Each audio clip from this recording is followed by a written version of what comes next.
If you've ever wondered why it feels impossible to build wealth, but the rich seem to make money in their sleep, there's a simple reason, and it's not luck, it's not privilege, it's math.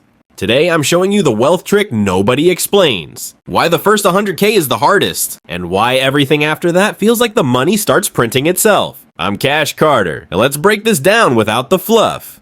Everybody thinks hitting 6 figures unlocks some secret investment club. It doesn't. What actually happens is something way simpler and way more powerful. It's called scale. If you get a 10% return on $1,000, you made $100.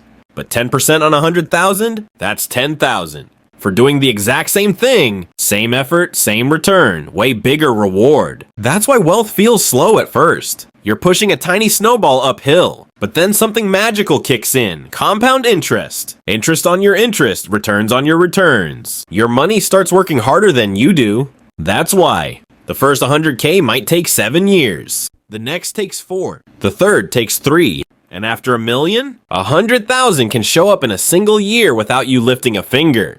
Not because you suddenly got smarter, but because compounding finally had something big enough to chew on.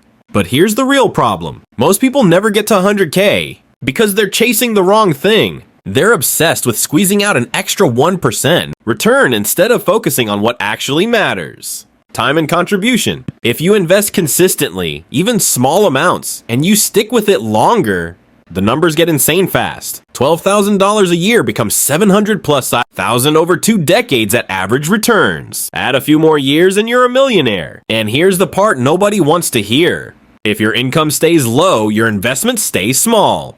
So the number one wealth hack isn't picking the right stock. It's increasing your income so you can invest more money more often. That's the real game. Your first 100K feels like pushing a boulder. But after that, the boulder starts rolling downhill. Your job isn't to time the market. It's to build the snowball, big enough to roll on its own. I'm Cash Carter. Subscribe. If you want the money truths nobody else is willing to say out loud.